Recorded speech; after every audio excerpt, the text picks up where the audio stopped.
وكفى وسلام على عباده الذين اصطفى أما بعد আল্লাহ তাআলার ফজল, আল্লাহ তাআলার করম, আল্লাহ তাআলার মেহেরবানি, তিনি আমাদেরকে একজন মানুষের পাশে দাঁড়াবার, এমন একজন মানুষের পাশে দাঁড়াবার তৌফিক দিয়েছেন যিনি সাহাবাদের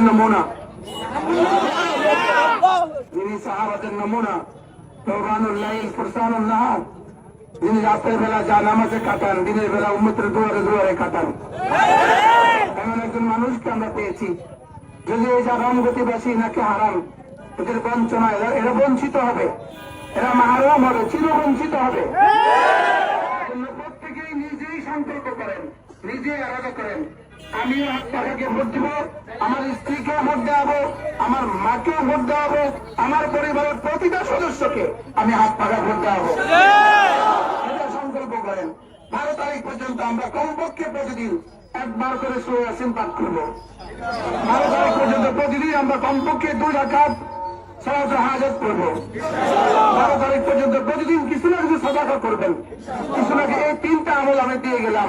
সুযোগ থাকলে 12 তারিখে রোজা রাখবেন, 11 তারিখে রোজা রাখবেন, সকালে একটা নফল রোজা ইনশাআল্লাহ রাখবেন।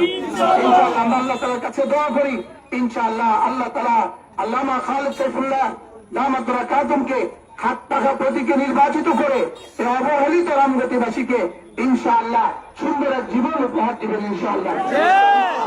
আশা করি আমি হেফাজতে ইসলাম বাংলাদেশ লক্ষ্মীপুর জেলার জিম্মাদার হিসেবে পুরো হেফাজতে ইসলামের পুরো লক্ষ্মীপুরকে আমরা হুজুরের সাথে একাত্মতা ঘোষণা করলাম।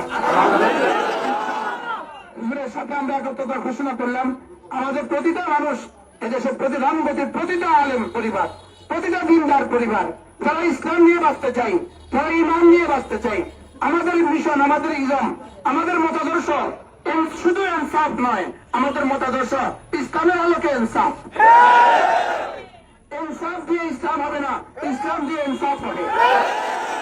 কল্যাণ দিয়ে ইসলাম হয় না, ইসলাম দিয়ে কল্যাণ হয়। সাম্য দিয়ে ইসলাম হয় না, ইসলাম দিয়ে সাম্য হয়।